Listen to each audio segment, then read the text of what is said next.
আজকে একই ভিডিওতে আমি তোমাদের সঙ্গে দুইটা ডিজাইনের ক্রিম দিয়ে পাউরুটির রেসিপি শেয়ার করব। আশা করছি সবার কাছে ভালো লাগবে আর ভিডিওটি না টেনে সম্পূর্ণ দেখতে থাকো, কারণ আজকে একদম সকল টিপস সহ তোমাদের সঙ্গে এই রেসিপিটা শেয়ার করছি। পাউরুটির মধ্যে যে ক্রিমটা দিয়েছি এই ক্রিমটাও কিন্তু আমি ঘরেই তৈরি করেছি। ক্রিমটা বানানো সহ আজকে তোমাদের সঙ্গে রেসিপিটা শেয়ার করছি। আশা করছি সবার কাছে ভালো লাগবে। আর কথা না বাড়িয়ে মূল রেসিপিতে চলে যাচ্ছি।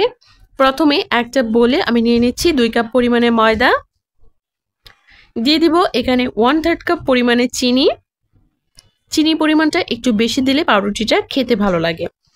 দিয়ে দিলাম লবণ স্বাদ মতো, আর দিয়ে দিব এখানে ইস্ট কিন্তু আমি সবসময় ডিপে সংরক্ষণ করি, আর ডিপে সংরক্ষণ করলে কিন্তু এই ডোটা একদম খুব ভালোভাবে ফুলবে। আর অনেক দিন ইস্ট ডিপে সংরক্ষণ করা যায়, যদি বাইরে রাখেন তাহলে কিন্তু নষ্ট হয়ে যাবে।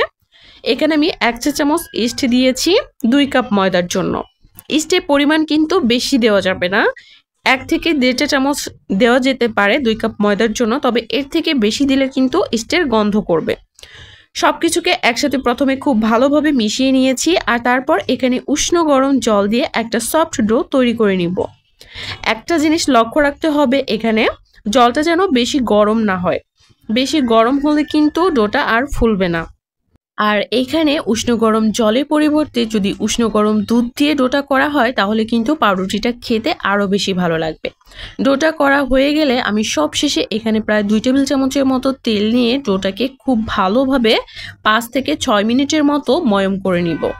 পাউরুটি বানানোর ক্ষেত্রে কিন্তু এই টিপসগুলো অনেক বেশি ইম্পর্ট্যান্ট, আর এই টিপসগুলো কিন্তু অবশ্যই ফলো করতে হবে, তাহলে একদম পারফেক্ট পাউরুটি হবে।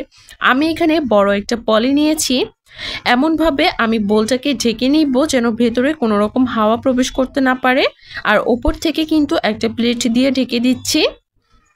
আপনারা চাইলে কিন্তু র্যাপিং পেপার দিয়েও এভাবে রেস্টে রাখতে পারেন 1 ঘন্টার জন্য। আমার হাতের কাছে র্যাপিং পেপার নেই বা সবার হাতের কাছে কিন্তু থাকে না, যার কারণে আজকে আমি পলি দিয়েই দেখালাম। 1 ঘন্টা পরে দেখেই বুঝতে পারছেন কতটা জালি জালি হয়েছে, ডোটা কিন্তু একদম পারফেক্ট হয়েছে।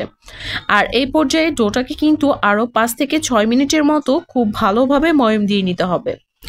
আর বারবার একটা কথাই বলে দিচ্ছি, পাউরুটি বানানোর ক্ষেত্রে এই টিপসগুলো অনেক বেশি ইম্পর্ট্যান্ট, অবশ্যই এই টিপসগুলো ফলো করতে হবে। আমি একটা বোর্ডের মধ্যে নিয়ে সামান্য একটু ময়দা ছিটিয়ে নিয়েছি, তারপর কিন্তু ডোটাকে খুব ভালোভাবে ময়ম দিয়ে নিচ্ছি। আর এখানে আরও একটা কথা বলে রাখি, এখানে কিন্তু ময়দার পরিবর্তে আটাও ব্যবহার করা যাবে, কোনো সমস্যা নেই। ডোটাকে আমি খুব ভালোভাবে ময়ম করে নিয়েছি, এখন এখান থেকে ছোট ছোট করে লেচি কেটে নিব। আর অর্ধেকটা পরিমাণে ডো কিন্তু আমি আলাদা করে রাখবো বড় সাইজের একটা পাউরুটি বানানোর জন্য। আজকে আমি 2টা ডিজাইনের পাউরুটির রেসিপি তোমাদের সঙ্গে শেয়ার করছি, তোমরা কিন্তু তোমাদের পছন্দ মতো যে কোনো ডিজাইনের পাউরুটি বানিয়ে নিতে পারো। এখানে প্রথমেই আমি রুটিটা বেলে নিলাম, আর রুটিটা দেখেই বুঝতে পারছো কিভাবে বেলেছি, একটু লম্বাটে করে, যেন রোলটা করার পরে একদম আগাগোড়া না হয়। আর লাস্টের যে অংশটা থাকবে সেটা কিন্তু খুব ভালোভাবে সিল করে দিতে হবে, যেন খুলে না যায়। খুব ভালোভাবে মুখটা আমি বন্ধ করে দিব হাত দিয়ে চেপে চেপে।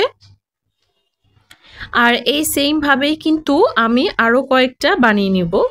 আর তোমাদের বুঝতে অসুবিধা হলে ভিডিওটা প্রথম থেকে টেনে আরও একটু দেখে নিতে পারো। আর লাস্টের যে অংশটা আছে সেটাও কিন্তু একটু ভালোভাবে সিল করে দিয়েছি। আর ওইদিকে ডোটাকে আমি রেস্টে রেখে দিয়েছি 1 ঘন্টার জন্য। আর হাতে যদি সময় কম থাকে সেক্ষেত্রে কিন্তু 30 মিনিটের জন্য রাখলেও হবে, মানে পাউরুটির শেপটা দেওয়ার পরেও কিন্তু এটাকে আবার রেস্টে রাখতে হয়। যদি বেশি সময় রেস্টে রাখতে পারো তাহলে কিন্তু পাউরুটিটা মানে ডোটা একটু বেশি ফুলবে, রুটিটা পারফেক্ট হবে।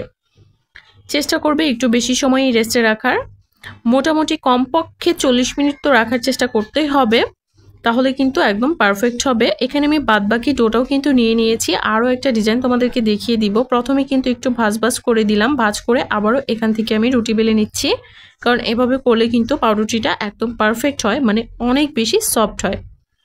এখন এখান থেকে আমি 3টা ভাগে ভাগ করে নিলাম, আর তারপর একটা সাইড থেকে 3টা অংশই কিন্তু জয়েন দিয়ে দিতে হবে। তারপর বেনুনির মতো করে ভাঁজ দিয়ে দিলাম, আর মুখটা অবশ্যই ভালোভাবে বন্ধ করে দিব 2 সাইডের। তারপর একটা কেক মোল্ডের মধ্যে নিয়ে নিচ্ছি, তোমাদের হাতের কাছে যদি ছোট কোনো প্লেট থাকে সেই প্লেটের মধ্যেও কিন্তু নিয়ে নিতে পারো। আজকে যেহেতু আমি দুইভাবে তোমাদেরকে রেসিপিটা দেখাচ্ছি, দুইটা ডিজাইনে, তো প্লেটের মধ্যে কিন্তু লম্বা যে রোলগুলো করেছি ওগুলো রেখেছি, আর এখানে একটা কেক মোল্ডের মধ্যে নিয়ে নিয়েছি। এর উপরে কিন্তু ডিমের কুসুমটা ব্রাশ করছি। আর এখানে আরো একটা টিপস তোমাদের সঙ্গে শেয়ার করছি। অনেকেই কিন্তু ডিম খায় না, ডিমটাকে স্কিপ করে, তো তাদের জন্য বলছি এখানে সামান্য একটু গুঁড়া দুধের সঙ্গে সামান্য একটু জল মিক্সড করে আর সামান্য একটু জর্দার রং মিক্সড করে ওপরে দিলে কিন্তু খুব সুন্দর একটা কালার আসবে। আর যদি চান জর্দার রংটা স্কিপ করতে পারেন, সামান্য একটু দুধ ব্রাশ করে দিলেও হবে, তাতেও কিন্তু ওপরে হালকা করে একটা কালার আসবে। আর ডিমের কুসুমটা দিলে কিন্তু খুবই সুন্দর একটা কালার আসে, যেটা দেখতে অনেক বেশি সুন্দর লাগে। দেখে বুঝতে পারছেন কতটা সুন্দর হয়েছে। আর এখানে কিন্তু বড় একটা বেলি প্যানের মধ্যে আমি এটাকে বেক করেছি, আর এখানে একটা ননস্টিকের পাত্রে বেক করছি। মোটামুটি আমি প্রায় 35 মিনিটের মতো বেক করে নিয়েছি। যেহেতু একটু বড় সাইজের সময়টা একটু বেশি লেগেছে, তবে আপনাদের চুলার আঁচের উপর ডিপেন্ড করে কিন্তু সময়টা কম বেশি লাগতে পারে। এখানে আমি প্রায় 1/3 কাপের মতো হুইপ ক্রিম নিয়ে নিয়েছি একটা বোলের মধ্যে, আর খুব ভালোভাবে বিট করে নিচ্ছি। কেকের জন্য যে ক্রিমটা আমরা নেই সেই ক্রিমটাই কিন্তু এখানে আমি নিয়েছি। এখানে আমি ট্রপিক্যাল হুইপ ক্রিম নিয়েছি, আর ট্রপিক্যাল হুইপ ক্রিমে কিন্তু অলরেডি মিষ্টি দেওয়াই থাকে। তারপরও আমি এখানে কিছুটা আইসিং সুগার অ্যাড করব, মানে চিনি গুঁড়া করে এখানে দিয়ে দিব। আমি একটা ব্লেন্ডার জারে 1/3 কাপ পরিমাণ চিনি খুব ভালোভাবে ব্লেন্ড করে নিয়েছি, আর সেটাই কিন্তু এর মধ্যে দিয়ে আরও একটু সময় বিট করে নিব। আর কেকের ক্রিমের থেকে কিন্তু এই ক্রিমটা একটু বেশি সময় বিট করতে হবে, মানে নরম থাকা যাবে না। কেকের ক্রিম যদি একদম নরম হয় তাহলে কিন্তু ডেকোরেশন করতে অসুবিধা হয়, আর এই ক্রিমটা কিন্তু নরম থাকাই যাবে না। দেখিয়ে বুঝতে পারছেন কতটা সুন্দরভাবে বিট করা হয়ে গেছে, আর এটা কিন্তু একদম নরম নেই। পাউরুটির জন্য একদম পারফেক্ট একটা ক্রিম হয়েছে। এখন এই ক্রিমটাকে আমি পাইপিং ব্যাগের মধ্যে নিয়ে নিচ্ছি, আর পাউরুটিগুলোকে কাট করে তারপর কিন্তু ক্রিমটা ভেতরে দিয়ে দিব। এখানে আরও একটা কথা আমি বলে দিচ্ছি, যাদের হাতের কাছে হুইপ ক্রিমটা নেই তারা কিন্তু এখানে বাটারের সঙ্গে কিছুটা পরিমাণে আইসিং সুগার দিয়ে বিট করে নিলেই কিন্তু ক্রিমটা রেডি হয়ে যাবে। বাটার দিয়ে ক্রিম বানালে কিন্তু খেতে ভীষণ ভালো লাগে, আর সেটাও কিন্তু স্বাস্থ্যকর। আর এখানে কিন্তু রুটিগুলোকে আমি একটু ছাড়িয়ে নিচ্ছি, ছাড়িয়ে এখন তোমাদেরকে কাট করে ভেতরে ক্রিমটা দিয়ে দেখিয়ে দিচ্ছি। এই রুটির রেসিপি কিন্তু এর আগেও আমি তোমাদের সঙ্গে শেয়ার করেছি, আজকে দ্বিতীয়বার করলাম। তো তোমাদের কাছে ভিডিওটা কেমন লাগলো অবশ্যই কমেন্ট করে জানাবে, আর ভালো লাগলে অবশ্যই চ্যানেলটা সাবস্ক্রাইব করে পাশেই থাকবে। আর যারা অলরেডি চ্যানেলটি সাবস্ক্রাইব করেছো তাদেরকে অসংখ্য ধন্যবাদ। আর ক্রিম দিয়ে পাউরুটি খেতে কে কে পছন্দ করো আমাকে অবশ্যই কমেন্ট করে জানাবে। আর আমার কাছে কিন্তু পার্সোনালি ক্রিম দিয়ে পাউরুটি খেতেই সব থেকে বেশি ভালো লাগে, মানে আমার খুবই পছন্দের একটা খাবার। ছোটবেলা থেকেই এই ক্রিম দেওয়া পাউরুটিগুলো আমার অনেক বেশি পছন্দের ছিল, আর এখন তো এটা বাসায় বানাই, এখন তো খেতে আরও বেশি ভালো লাগে। আসলে গরম গরম যে কোনো জিনিস খাওয়ার মজাই কিন্তু আলাদা, আর নিজে হাতেই বাড়িতে বানানো গরম গরম পাউরুটি খাওয়ার মজাই আলাদা। তো বেকারি থেকে কিনলে কিন্তু আমরা একদম গরম গরম খেতে পারি না, ঠান্ডা হয়ে যায়। আর এখানে পছন্দ মতো একটু বেশি করে ক্রিমও দেওয়া যায়, খেতেও কিন্তু ভীষণ ভালো লাগে। দেখতেই পাচ্ছ কতটা সুন্দর হয়েছে পাউরুটিগুলো। তোমাদেরকে একটু কেটেও আমি দেখিয়ে দিচ্ছি যে আসলে ভেতরটা কতটা জালি জালি হয়েছে, কতটা সুন্দর লাগছে। দেখো কত বেশি সুন্দর হয়েছে, মানে এত ছোট ছোট পাউরুটি ভেতর থেকে কতটা জালি জালি হয়েছে, আর দেখতে কতটা সুন্দর লাগছে।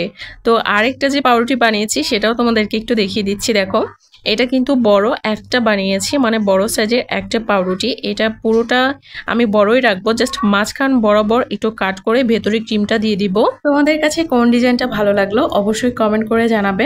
আমি চেষ্টা করেছি সকল টিপস সহ রেসিপিটা শেয়ার করার। অবশ্যই ইস্ট ডিপে সংরক্ষণ করবে, আর যে টিপসগুলো আজকে তোমাদের সঙ্গে শেয়ার করলাম সবগুলো টিপস ফলো করে যদি তোমরাও বানাও তোমাদের পাউরুটিও কিন্তু একদম পারফেক্ট হবে। ভিডিওটি ভালো লাগলে একটা শেয়ার দিয়ে পাশে থেকো। সবাই ভালো থেকো।